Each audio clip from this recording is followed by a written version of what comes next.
लेते रहेंगे। फिलहाल तमाम जानकारी के लिए आपका धन्यवाद। आगे चलते हैं। प्रधानमंत्री लाइव इस समय बजट में किसानों के लिए प्रावधानों की खूबियां गिनाई गई। स्थिति की तरफ हमें बढ़ना होगा। अभी भी लाखों माइक्रो फूड प्रोसेसिंग यूनिट्स देश में चल रही है, लेकिन उनका विस्तार करना, उनके सामर्थ्य को बढ़ाना, ये आज समय की मांग है, बहुत जरूरी है। वन डिस्ट्रिक्ट वन प्रोडक्ट, इस योजना कैसे हमारे उत्पादों को विश्व बाजार तक लेकर जाएं, इसके लिए हमें पूरी ताकत से जुटना होगा।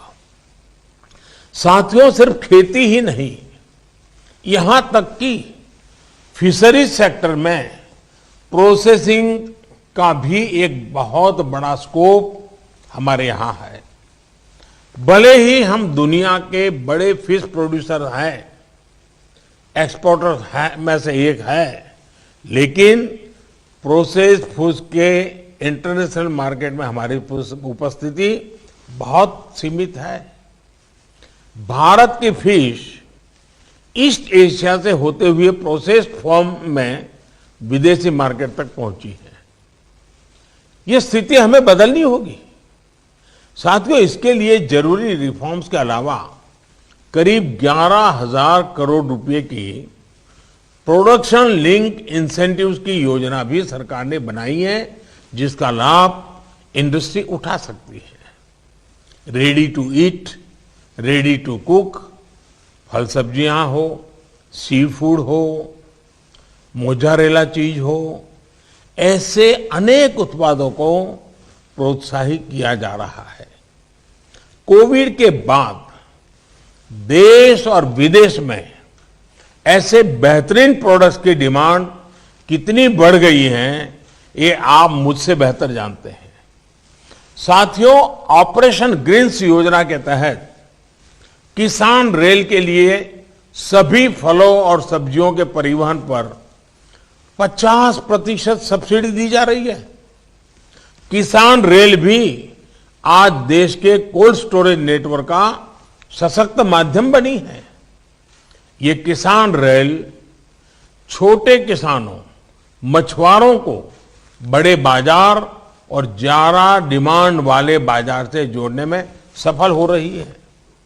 बीते 6 महीने में ही करीब 350 किसान रेल चलाई जा चुकी हैं और इनके जरिए करीब 1 लाख मैट्रिक टन फल और सब्जियां ट्रांसपोर्ट की जा चुकी है।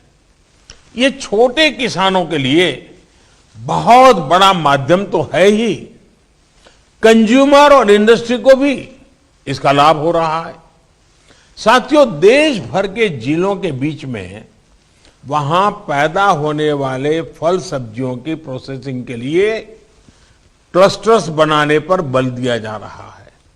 इसी तरह आत्मनिर्भर अभियान के तहत प्रधानमंत्री सूक्ष्म खाद्य प्रसंस्करण उद्यम उन्नयन स्कीम के तहत लाखों छोटी फूड एंड प्रोसेसिंग यूनिट्स को मदद की जा रही है। इसके लिए जरूरी इंफ्रास्ट्रक्चर से लेकर यूनिट्स लगाने तक आपकी भागीदारी बहुत महत्वपूर्ण है। साथियों, फूड प्रोसेसिंग के साथ साथ हमें इस बात पर भी फोकस करना है कि छोटे से छोटे किसान को भी आधुनिक टेक्नोलॉजी का लाभ कैसे मिल पाए। देश के छोटे किसान ट्रैक्टर, पराली वाली मशीनें या फिर दूसरी मशीनें अफोर्ड नहीं कर सकते। क्या ट्रैक्टर और दूसरी मशीनों को शेयर करने का एक संस्थागत, सस्ता और प्रभावी विकल्प किसानों को दिया जा सकता है? आज जब हवाई जहाज तक एयरलाइंस को घंटों के आधार पर किराए पर मिल जाते हैं, तो किसानों के लिए भी ऐसी व्यवस्थाओं का विस्तार देश में किया जा सकता है।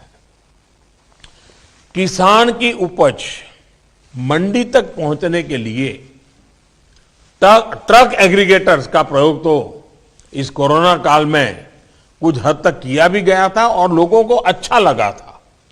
इसका विस्तार खेत से मंडी या फैक्ट्रियों तक, खेत से किसान रेल तक, ये कैसे हो सके, इस पर हमें काम।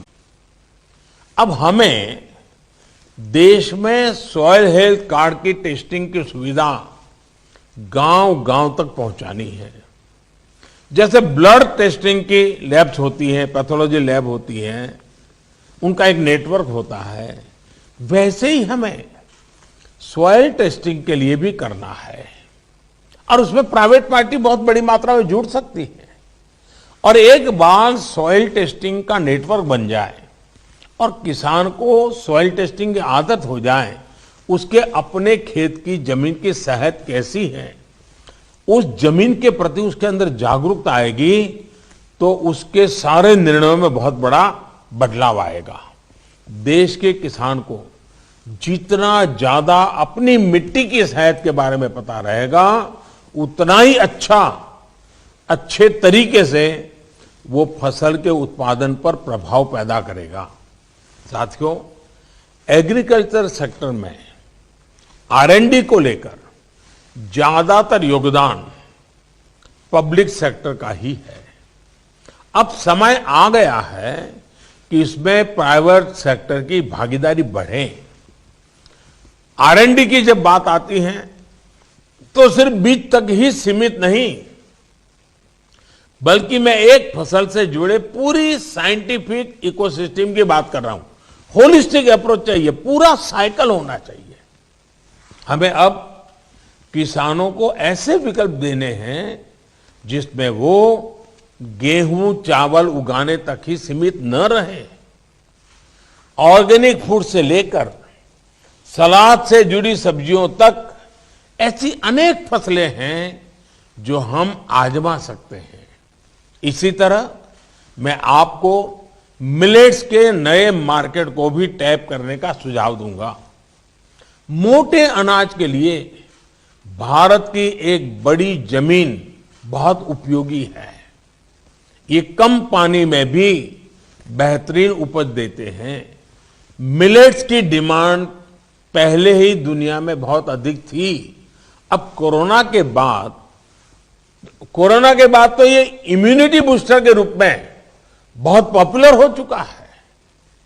इस तरफ किसानों को प्रोत्साहित करना भी फूड इंडस्ट्री के साथियों की बहुत बड़ी जिम्मेदारी है।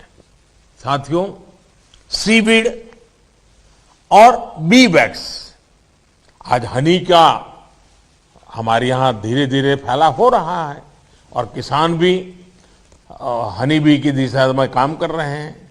ऐसे में समुद्री तट पर सीवीड और बाकी क्षेत्रों में हनी बी और फिर बी वैक्स, इसके मार्केट को टैप करना भी समय की जरूरत है। सीवीड की फार्मिंग के लिए देश में बहुत संभावना है, क्योंकि एक बहुत बड़ी कोस्टलाइन हमारे पास है। सीवीड से हमारे मछुआरों को आमदनी का एक बड़ा माध्यम मिलेगा। इसी तरह हम शहद के व्यापार में तो बेहतर कर रहे हैं। हमें बी वैक्स के लेकर भी अपनी भागीदारी और बढ़ानी है। इसमें आपका ज्यादा से ज्यादा कंट्रीब्यूशन कैसे हो सकता है, इस पर भी आज जब दिन भर आप चर्चा करेंगे, विचार विमर्श करेंगे, तो जरूर अच्छी अच्छी बातें उभर करके आएगी। जब प्राइवेट सेक्टर की ये भागीदारी बढ़ेगी तो स्वाभाविक रूप से किसान का भरोसा भी बढ़ेगा। हमारे यहां कॉन्ट्रैक्ट फार्मिंग लंबे समय में से किसी न किसी रूप में की जा रही है। हमारी कोशिश ये होनी चाहिए कि कॉन्ट्रैक्ट फार्मिंग सिर्फ एक व्यापार बनकर ना रहे, बल्कि उस जमीन के प्रति हमारी जिम्मेदारी को भी हम निभाएं। हमें किसानों को ऐसी टेक्नोलॉजी, ऐसे बीज उपलब्ध कराने हैं जो जमीन के लिए भी हेल्दी हो और न्यूट्रिशन की मात्रा भी उनमें